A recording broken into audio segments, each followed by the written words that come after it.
It's great to welcome Wilfred Reilly of Kentucky State University to the show once again. I believe this is his fourth appearance, so those of you who are listening will be very much familiar to him and his works right now.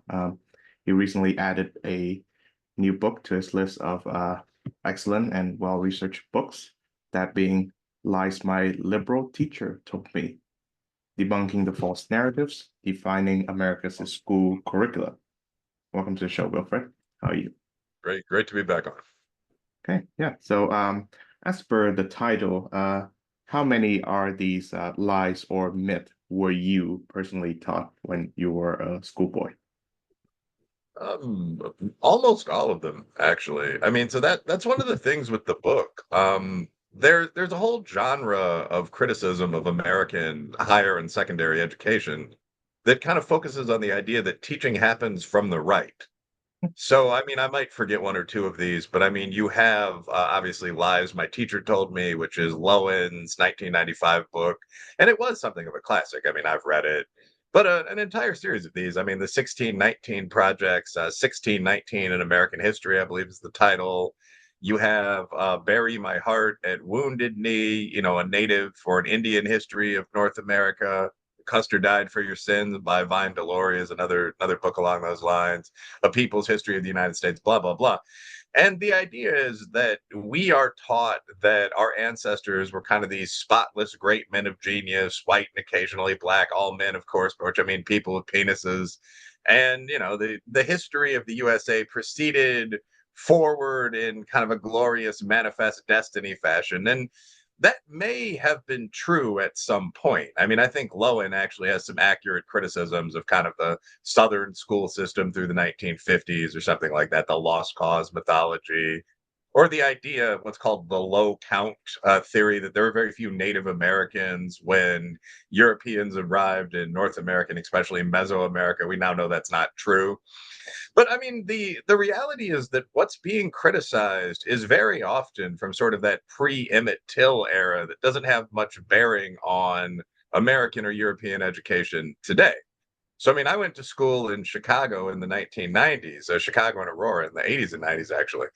And to my students, that's kind of, past history when Sabretooths roamed the earth. And like when I'm bantering with people, if I go work out in the gym or something, people ask me how, slavery was or something like that. But in reality, of course, I mean, this was the early modern era. People had, pagers, if not cell phones. The curriculum was pretty much what it is today. And I thought it was important for someone to look at what's actually been taught to the actual middle and upper middle class in this country, as it actually is, for the past 50 years. And so, I mean, of these things that I consider lies, Native Americans are peaceful and lived in harmony with the world. I think everyone's kind of been taught that. The kind of dances with German shepherds philosophy of or perspective on Native North Americans. The Red Scare was a pointless panic. I mean, most of my friends from Europe and Asia would, have some spicy things to say about that. But that's kind of what we were taught. McCarthyism is an American standard insult. Just going on through the book, slavery was unique to the West, or at least worse here. I mean, we were taught that, but the majority of them, I think, were things that would come up in, the Illinois urban curriculum 20 years ago. Mhm, So it's been going on for a while, and I think I respond pretty effectively to it. mhm, yeah. So one thing that I would say also is that I'm sure because of the decentralized nature of the American education system, you may still be able to find books that says something like the Native Americans peacefully gave up their lands to the white settlers, or slavery wasn't all that bad. I think it was like Dinesh D'Souza's book, The End of Racism, that says that. So so there are myths and counter myths from the, I suppose you can call it, the right, and their countermeasures from the left. So how are we to find a honest account of American history, sifting through these false narratives? Well, I think there are techniques of qualitative social science that are pretty useful here. I mean, one of the most basic is that the things that your sources agree on tend to be accurate. So if I and someone competent on the political left I don't know level of researchability here, but if I and Nicole Hannah-Jones agree on something, and that's certainly the case for the dates at which Africans arrived in the USA and so on, or the harshness of chattel slavery here, I'll just note that it was similar everywhere else. I mean, that thing is probably true. If you are at a point as a high school senior or a college student where you can just go online and look up original research, most of that is not corrupted at this point. In political science, we still do a pretty good job. So you can just look at the actual body of actual knowledge that's out there and see what the facts are case by case. So I'd recommend techniques like that. Compare and contrast. What do people agree on? Look for original sources whenever you can, as opposed to getting your synthesis knowledge from textbooks and so on. I will say I'm not necessarily going to defend Big Dinesh point by point with his book, but one of the things that he was doing in there, that his opinion on slavery actually comes from a pretty reputable book, which I would recommend that people look at, which is called Time on the Cross. And Time on the Cross doesn't, let's see who that is, the author is there. I have it pulled up in my suggests. So Time on the Cross, slavery.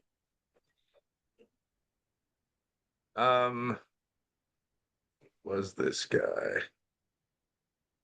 Oh yeah, Robert William Fogel, Bill Fogel. Fogel doesn't argue that slavery was good. I don't think anyone's ever really argued that. I mean, slavery is an ancient practice, which is one of the things I talk about in the book. And the old Greek and Persian line was you lose half your honor at the moment of enslavement. Because the key point there is that you're owned by somebody else. They can do things like have sex with your wife or sell you to a master, quote unquote, that would treat you much more abusively than they did. So that's the key defining feature that distinguishes slavery from the horrible working conditions that almost everyone, sailormen and so on, had until pretty recently. But what Fogel does say in the book is that kind of the Django Unchained view of human serfdom is not realistic. So he looks at, for example, the records of plantation whippings of both slaves and, as I recall, Irishmen who were there as serfs, basically indentured servants. But the average amount of time someone was whipped in their life was twice. No, I mean that's more than enough. People probably are going to start obeying you if you can do that every 10 years. But the idea that people were constantly being like chased through the piney woods with dogs and so on, that's not real. And that's something I discuss in the book, that human moral standards were very different until quite recently. The Geneva Convention saying that you can't, for example, enslave prisoners of war during their time as prisoners, make them lumberjack and that kind of thing. You can't take their military epaulets as trophies. You can't give them one ass kicking before you send them to prison. I mean, that I'm sure all those things still happen under the surface, but that dates only to 1954. So, I mean, in this earlier era, it was extremely common that if you defeated someone in battle, they would be either for the 7 to 23 years of IS indentured servitude or permanently working for you. So you'd have a large plantation house with people purchased after such conflicts or their children, so on, living in smaller homes around it and doing things on your lands. And European lords had a fairly similar system with serfs and peons and such. I'm not a historian, so I can't break down those differences very precisely. But I mean, Fogel's point is just this sort of quasi feudalism or actual feudalism for the Europeans was a system that we view as brutal, but that didn't involve constant physical abuse and then endured for hundreds of years. So I think that's what he was saying. I don't know how accurately D'Souza reported that, but the basic idea that the end of racism said that slavery was light business or blacks didn't suffer in America. I've read The End of Racism, and I think that one of the major sins of the author there was just listing, and I commit this sin myself, but just listing point after point after point that's basically accurate but taboo. So, I mean, he mentions that there were, I don't know why I'm talking about this at length, but he mentions that there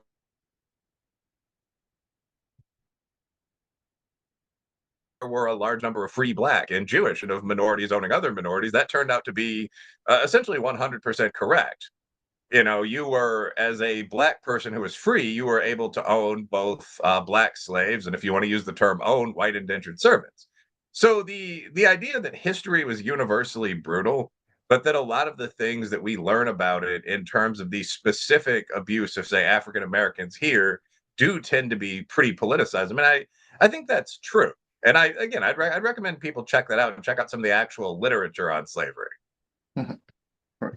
Yeah, and yeah, I should say also that I read Dinesh D'Souza's book. I find it very interesting, although the conclusions of it, which I find to be highly, yeah, highly controversial and intense. Uh, Now that's addressed the first lie, the which says brutal, true slavery was virtually unique to America and the West. What I did note reading your book, though, is that what is truly unique to America and the West is not slavery, but abolitionism, the idea that no human being should be slaves. So, tell me about the origin of how the West came to be fertile ground for this new idea to spring up. Well, I think what you had was a combination of Christianity, which had existed in the West, obviously, for a long time, and which had largely eliminated slavery and the worst sorts of chattel serfdom in at least Northern Europe by the time the New World was discovered. So you had this religious tradition in combination with scientific improvements. So by the 1800s, there were certainly theories of scientific racism, but we knew that, for example, pygmies weren't apes. Black skinned people weren't cursed by God as the children of Ham. So we'd kind of moved away from the almost mythological level of analysis of group differences that was used by, for example, the Middle Easterners.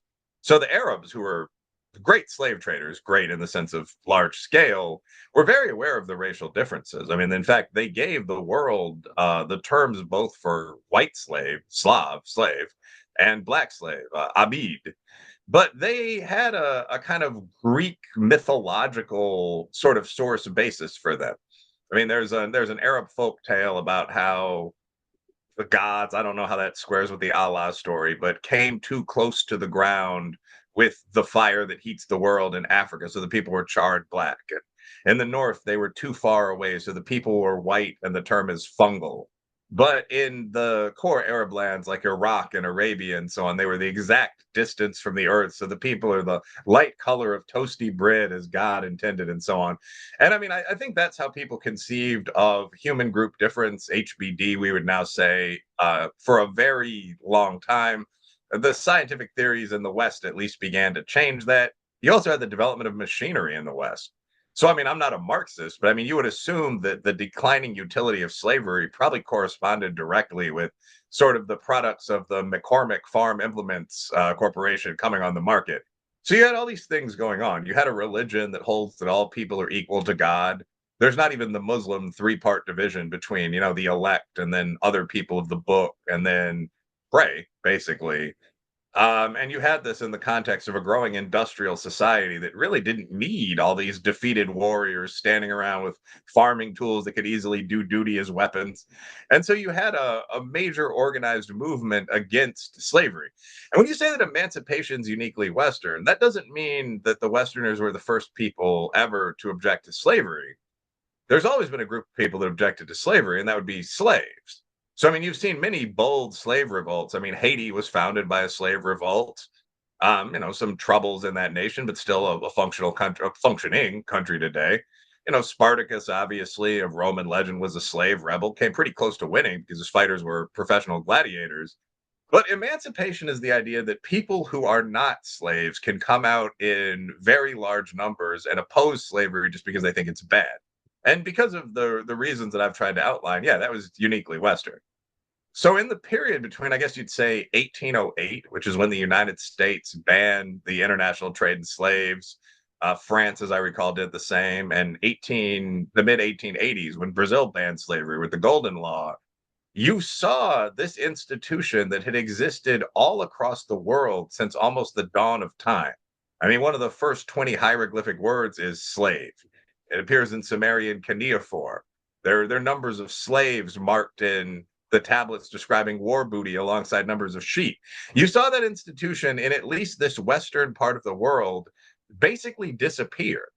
And then you saw the West try to extend their annihilation of slavery to the rest, sort of. So, I mean, the British fleet at one point blockaded the island of Zanzibar, which, if you look at artillery defenses, was probably on par with that section of the British fleet in terms of killing ability, and essentially threatened a big war. I mean, East versus West, unless they stopped trading slaves. And eventually, I mean, there was a period of discussion, negotiations, of course, but they agreed to do this. the American and British fleets sort of sailed around the world ocean, intercepting, most of them were dhows, the Arabic style of boat, but slave trading ships, blackbirders, and freeing the slaves. So this is something that we've almost forgotten in the West because right now the West is going through sort of our own clumsy cultural revolution. So there's a tendency to criticize everything that happened in the past. So analyses of the British slave blockading fleet will include almost absurd analyses, like many of the ships were older and a bit antiquated. Well, yeah, but I mean there was no Chinese slave blockading fleet for all the great accomplishments of that society. Like this is obviously a good thing. It's just difficult for us to see it in that light. But I mean, obviously, emancipation, perhaps represented at its pinnacle by the 1861 to 65 Civil War here in the United States, was a Western idea, and it was a successful idea. I mean, in the West and the portions of the world heavily touched by the West, there's very little slavery today. Outside those boundaries, if you look at major states like Mauritania, Yemen, I'd argue still Saudi Arabia, you have quite a few slaves, quite a few people that really can't leave the work role that they're currently stuck in. Yes, yeah, I hear that in countries like Saudi Arabia and even Qatar, migrant workers are fully obligated uh, or beholden to their employers, and they cannot leave lest they face deportation and something like that. Yeah, a better term for those people might be indentured servants. Now, I will say in the core West, we don't do indentured servitude anymore either. This is something that I touch on in the book, actually. So when people say, well, whites were never slaves in the USA, or probably Mexico, most of the core West, Canada, that's technically correct. I mean, in the United States, black people were slaves. But these distinctions were often pretty fine grained to our modern eyes. I mean, most of the poor whites that came to the United States, Irishmen, Scotsmen, the people that became Appalachians, weren't free. I mean, they were bound under workhouse contracts where for 7 to 23 years they would work for a specific master. And when that contract expired, I mean, there were things that were supposed to happen. They'd be given land or tools, but that generally didn't. And that's the genesis of a great amount of the poor and working class population of the United States. And I mean, the argument, of course, is well, an indentured servant, you're only working for a massa, in the big house for 23 or whatever number of years. If you're a slave, you're never leaving. And there's a possibility of generational slavery for your kids. But again, this is pretty technical when you're talking about this era of history where the average life expectancy was in the early 30s. So I mean, if you're brought here at 16 and you're working for until you're 39, the odds that you're going to escape that situation and escape it in good health are very, very low. And I think that's kind of what you're talking about when you talk about, for example, the stadium builders and the Arab oil sheikdoms. They're not technically slaves. I mean, some of them are getting paid, and when their contract is up, they can leave.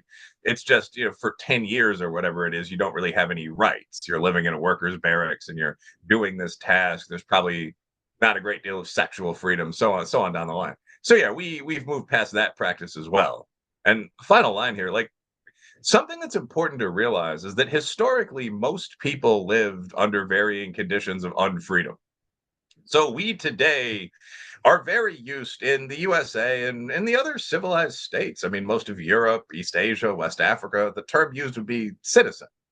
You are a free person with rights. Yeoman is sometimes used as a substitute. Prior to about 1900, most people were subjects. Sorry, they weren't citizens at all.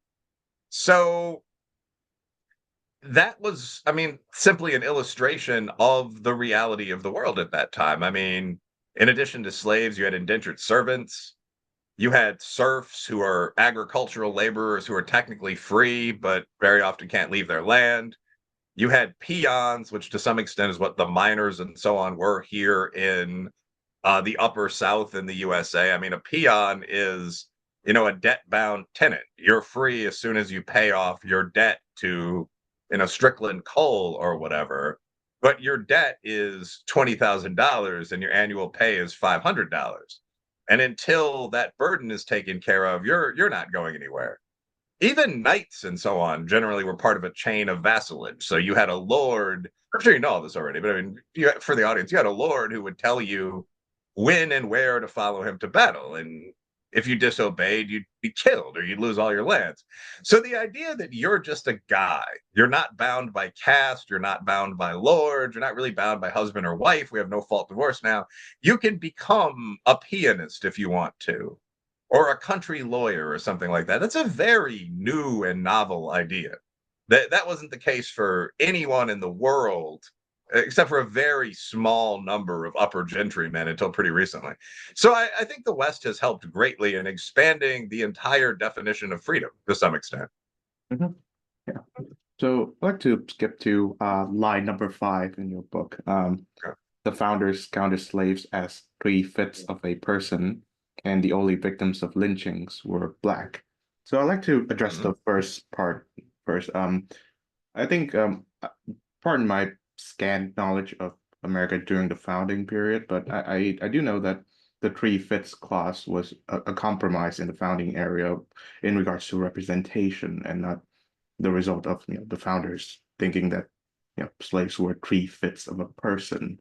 As far as I can understand, the southern states wanted to count slaves as a full person, so 5/5, but the northern states did not want to. So tell me more about like how that came to be.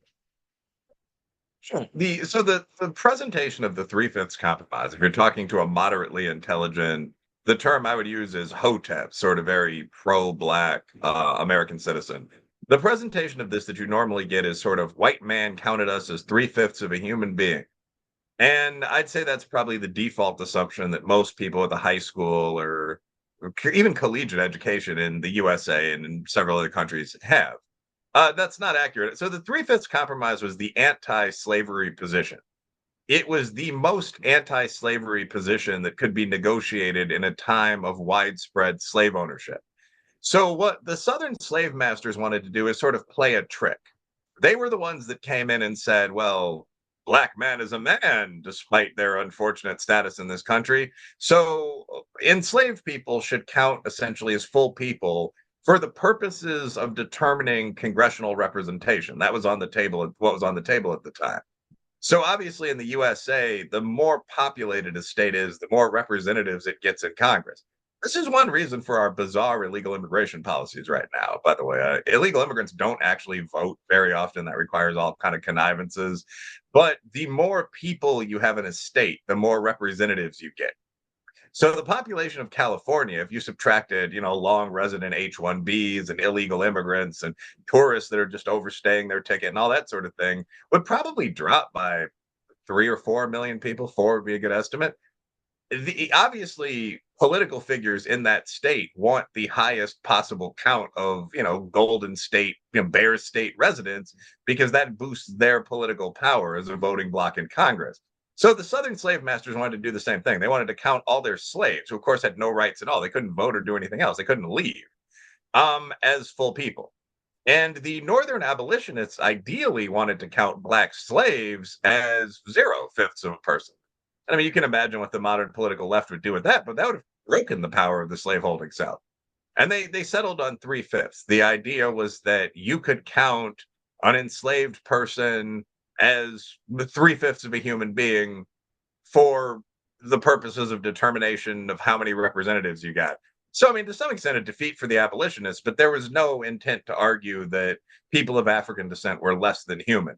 So, if you read through that clause, there's all kind of terrible stuff in there, just indicating, the warlike, serf holding nature of society at the time.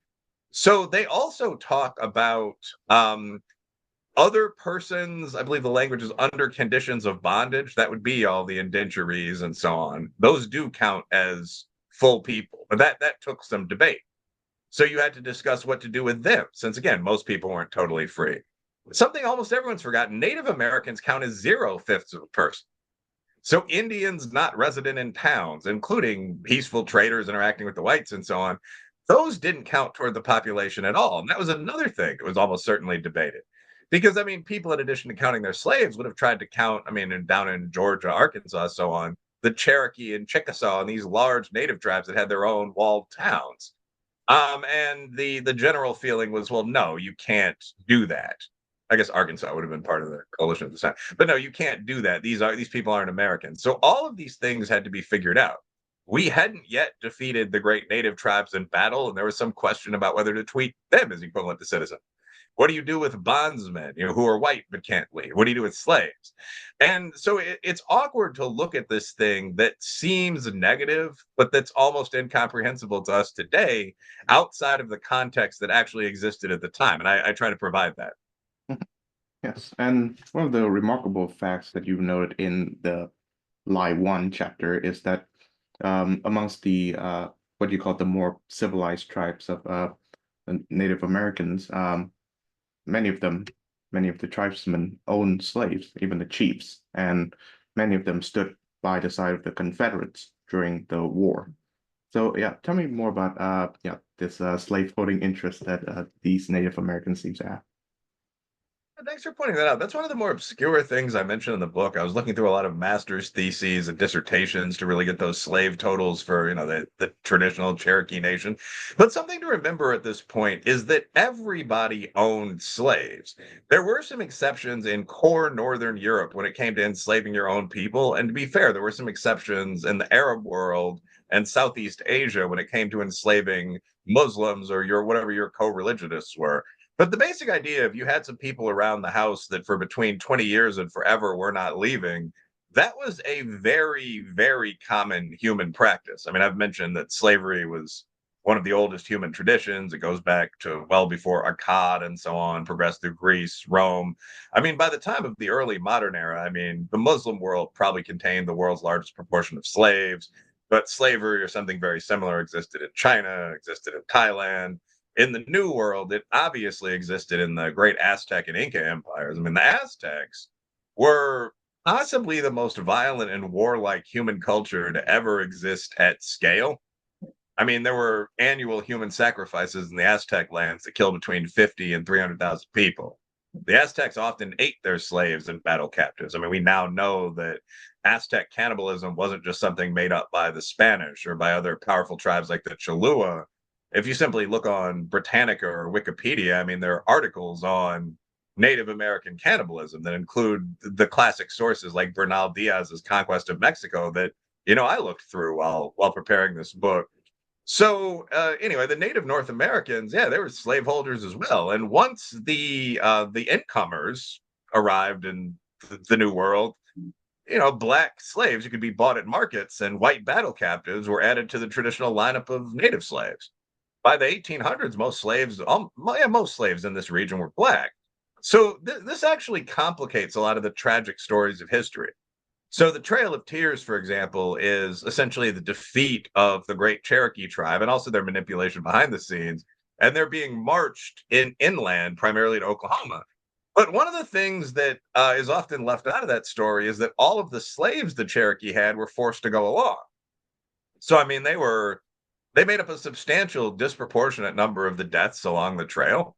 Wealthier people, chiefs, and so on, had their slaves shipped to their new place of residence by boat. So you had this progression, this procession of even more dispossessed, unfortunate people going along with what some historians have referred to as their red masters to their new home. Yeah, and that's just it's the same thing that would have happened if a white group were dispossessed and moved, if a black African group were dispossessed and moved, because slavery was sort of the way of the world at this time. Native Americans were some of the most prolific slaveholders in the New World. And I don't know if there's a moral point to take from that. I mean, it's good that as machines developed, and of course, as moral consciousness developed completely independently of that, we began to reject this ancient sin. But yeah, I mean, up until the era we're discussing with the Cherokee, the immediately pre-Civil War era, pretty much any population that embarked on a large scale movement would have had to figure out what to do with their slave girls and their servants and that sort of thing. And the Indians were no different. and that moves us on to lie number 3. Native Americans were peaceful people who spend all day dancing. Again, it astounds me that of all these chapter stops, I know that Americans who are high school who had a high school and college education, they take these things seriously, whereas I on the surface, I look all these things with either an eye roll or some serious questioning. So, in regards to Native Americans, again, my scant knowledge of pre-Columbian American continent history aside, I know that the archetype of the Native American that people are familiar with is the warrior. So there must be some Mhm. warfare going on uh, pre-Columbus. And also, I do read that there were tribes that were literally wiped out because of constant warfare between tribes and nations and peoples. Yeah. So, yeah, tell me more about what America was like before the Columbian arrival. So the idea that Native Americans were peaceful, happy people that spent all day in dancing and making love and weaving baskets, that's not actually just something that I came up with. That was one of the most consistent themes in the educational literature that I looked through. So there's actually, I believe it's the Department of Ag that puts these out. It's sourced in the book, but there's actually a set of US government standards on what to teach about Native Americans. And it's literally Disney's Pocahontas level stuff. Like the sky was thick with birds, the river's full of fish, the people lived in harmony. Never did they kill an animal without using all of it. Never did they fight without need, this kind of stuff. And reading through it, I initially thought it was a joke, but it's not. It's one of the most assigned curricular supplements in the USA, at least presumably. So this sort of thing has an effect. I mean, I recently did a radio show with some of the people from the Skeptic Research Center, small but excellent, very quantitative think tank, SRC, and one of their things that they found recently was that at least among liberals, 70% of people believe that Native Americans, I think the language was lived in peace and harmony. So they didn't abuse nature, they didn't fight with one another. Every now and then there might have been a clash that was resolved by throwing a few spears, and then everyone would go home and joke about how brave they were. But that was very much the impression that was given. And that is nonsensically false. I mean, so 2 points here. One, this stereotype of Native Americans seems to be a general default that the anthropologists keep trying to go back to. And again, I'm a political scientist, but if you read virtually any popular book in the anthro field over the past 50 years, it has a name like The Harmless People, which is a description literally of Kalahari Bushmen, which gives you some understanding of how realistic this is. But the idea, it's a very female profession, as I understand right now. There's nothing inherently wrong with that, but it's a very left leaning profession. And so there seems to be a real interest in finding human societies that are matrilineal and peaceful, and kind of explaining that this is the default of man before capitalism and religion and so on made us warlike.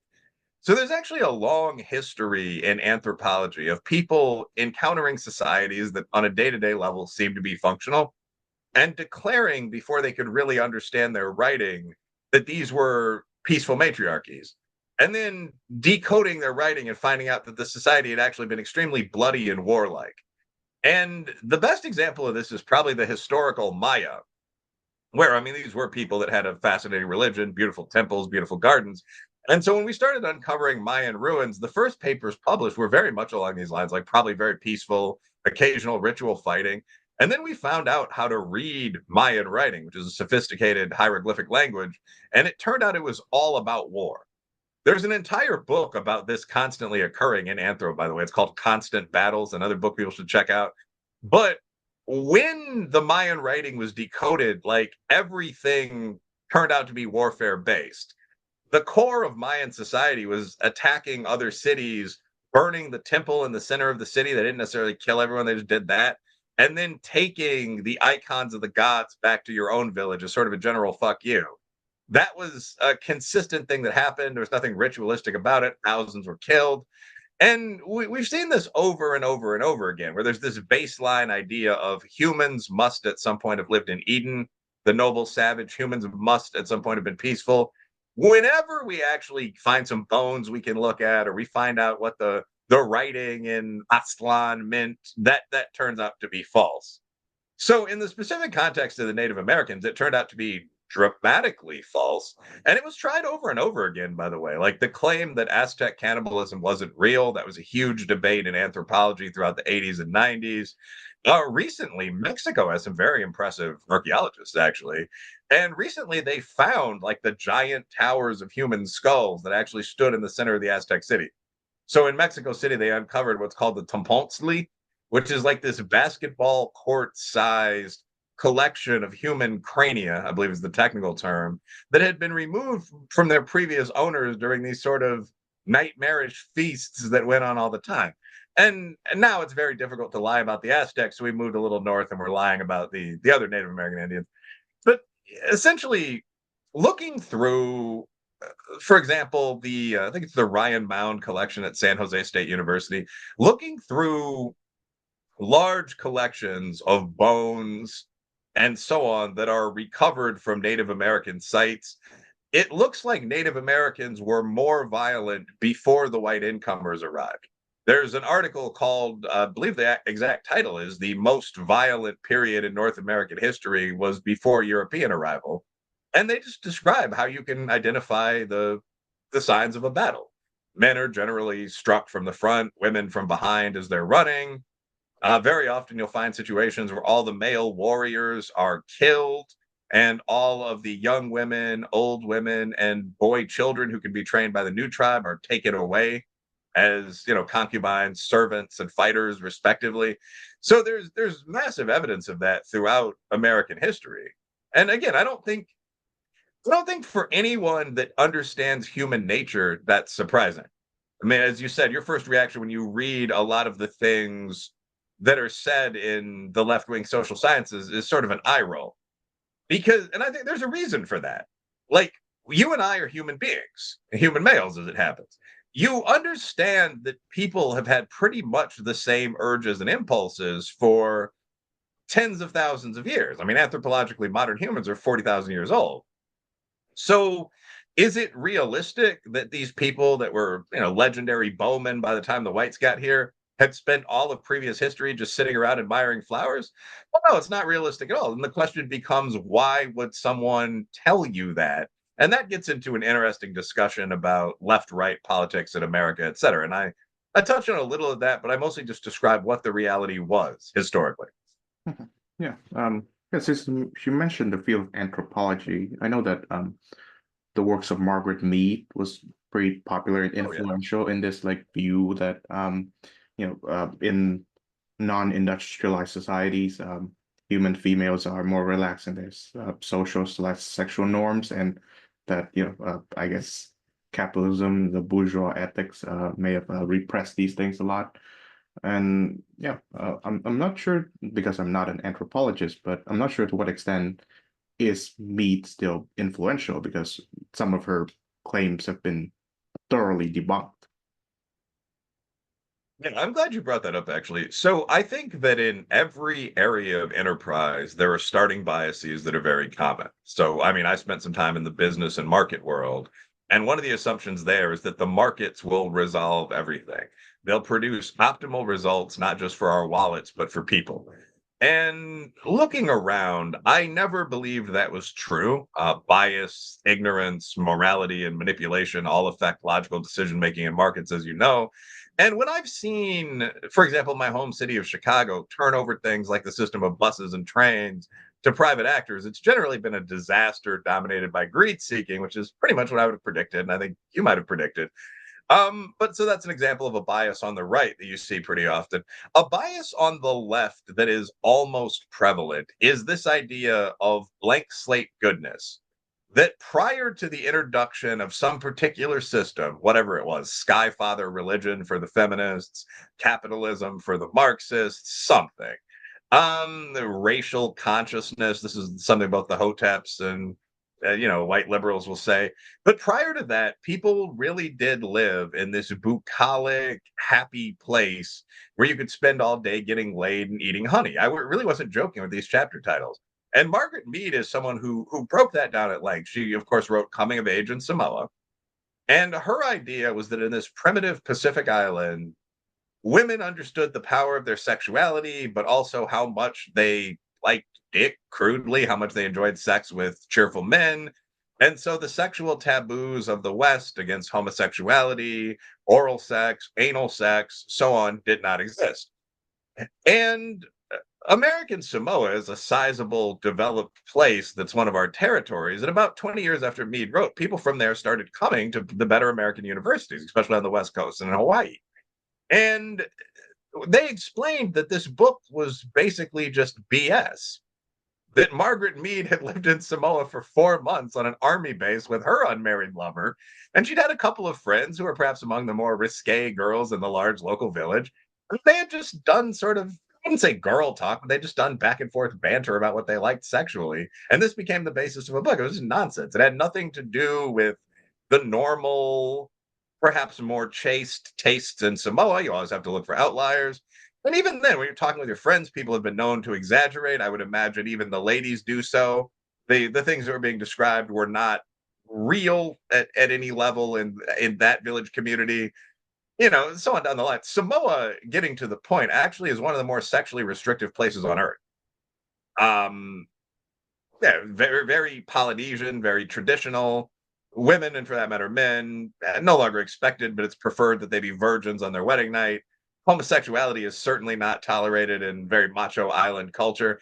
So the idea, it was basically three women sat around and chatted about sex. And this was taken as a serious basis for an anthropological book. And when people from the society started talking about their actual practices, Samoa, unfortunately, has something like the fifth highest rate of rape in the world. Uh, the entire idea was debunked. And by the way, this has happened a bunch of times. I mean, are you familiar with I, Rigoberta Menchú? Oh, no, do tell me. Yeah, sure. This is one of the books that I again read in school, but it was a sort of a defense of Guatemalan Marxist feminism, I guess would be a way to put it. Book Mm, was written by a young woman who claimed that she grew up in a village of, again, peacefulness and happiness and so on down the line. But the corrupt oligarchic, I believe at this time, capitalist government from the flatlands kept intruding into her beloved mountains. She claimed that her brother was burnt alive for something. I forget what. It's been a long time. But once again, people from the region, and in fact, people who had known her family, because these are all civilized countries. I mean, you can't just say that Peru or Samoa or something like that, any of the Asian states, is full of people engaging in some kind of bizarre practice and not have someone say, no, that's not true 5 years later. So it turned out her father was a respected local landowner. The government wasn't particularly impressive under this time, just on and on and on. Like almost everything in the book was made up. And the reason that the book was a bestseller was not that it seemed realistic as a description of Latin American womanhood, and again, a very macho society, where, by the way, there's also a separate infrastructure of leadership for women along almost a women's circle model. It wasn't that this was believable to anyone who's familiar with that culture. It was that there were a lot of people who wanted to believe it. And actually, just an idea that came to my mind right now, this is the problem with multiculturalism in general. When Americans, and perhaps especially American whites, say, well, we want multicultural education. We want to teach about the glories of the West, but we also want to teach about the great writers of China and India and so on down the line. We want to present alternative perspectives to our own society at a high level. One of the problems is that almost no one is qualified to do that. Almost no one is an expert on Shakespeare, Sun Tzu, Nagarjuna, and Averroes the Muslim, or something like that. I mean, like, I know those names, two of which I probably mispronounced, but I've only read three of those people. So, what you actually get in a system of multicultural education very often is the presentation of a bunch of communist nonsense as representative of the folkways of different societies. So you're not reading the actual warrior poets of Samoa, who are quite good. You're reading Margaret Mead saying, hee hee, it's okay to party. You're not reading the actual writers like Cervantes or something like that, who dominated the Spanish literary tradition, which is at least as good as the English. You're reading I, Rigoberta Menchú, and I'm sure, again, like Marxist feminist BDSM or something, probably has some things to teach us about the world, maybe, but that's not what's actually going on in the Latin American upper middle class. So this is a problem in general when people try to go beyond our own society. Most Americans don't understand our own society that well and are certainly not qualified to teach about others at a high level. So instead, you just get ideological bias presented as the genuine opinion of the developing world or the genuine opinion of equal rival societies like China. And that's almost always false, just as a sideline. Mhm. Yeah. So I think there's because of the our limited time, we cannot address all of the lies. There are 10 of them. There are nine and a bonus lie, the continuing oppression narrative. So I think we can talk about the alternative potentially for the continuing oppression narrative as you've listed. So the continuing oppression narrative, I mean, there's a bit of glibness there. The initials are CON, con, a ripoff in colloquial English. But the continuing oppression narrative is probably the most prevalent idea in contemporary left-wing social science. And I'd say you can break it down into three components, which I've described as the three components of wokeness. The first idea is that the systems around you that appear to be facially neutral, like the reality of standardized testing in higher education, are in fact set up to oppress. To oppress who? Well, that depends on what your nonsense theory is. So all of this stuff is kind of downstream from Marxism. Like if you put aside the wacky economic model, the basic idea of Marxism is that society is a lie. There is one social group, the upper bourgeoisie, that dominates society. And the goal of this group is to hold in oppression everyone else, the proletariat, the lumpen proletariat, so on down the line. So the things around you that you think are facially neutral and fair, such as laws regarding land ownership, are in fact designed almost entirely to advantage this dominant group. The reason we have a carceral system is not to keep rapists and wife batterers off the streets. It's to control potential revolutionaries among the working class, among the proles. And every other critical theory is, to quote myself, just a lower IQ version of Marxism with someone subbed in for the rich. So in critical race theory, the white man replaces the rich man. I think we talked about this once. But like all of society is set up to benefit whites. Why do we use the SAT in collegiate admissions rather than just grade point averages? Well, the goal is to get as many upper middle class white kids as possible into college while oppressing blacks. In fourth wave feminist theory, the rich man is substituted for just the man.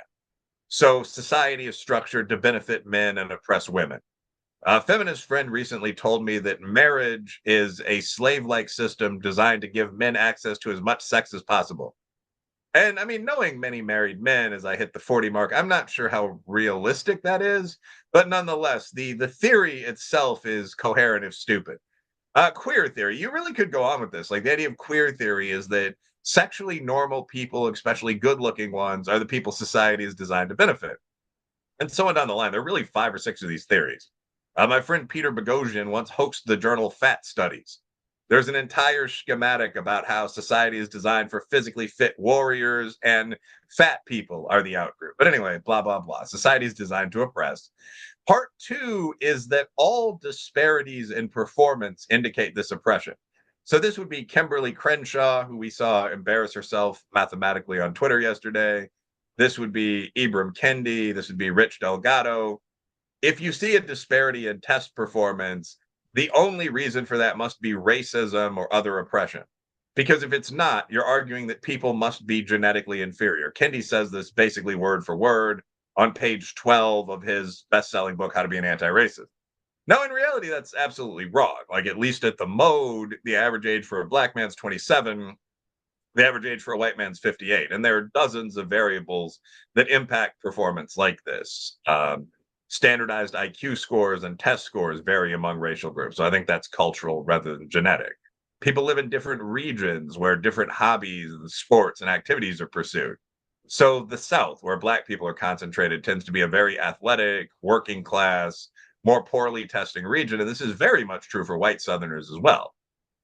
So there are all these things that can impact this, but the properly woke person just ignores them and says, well, the options when you see any gap in test scoring and incarceration rates, so on down the line, are genetics or some kind of racism. The term they usually use is within systems, no matter how subtle that might be.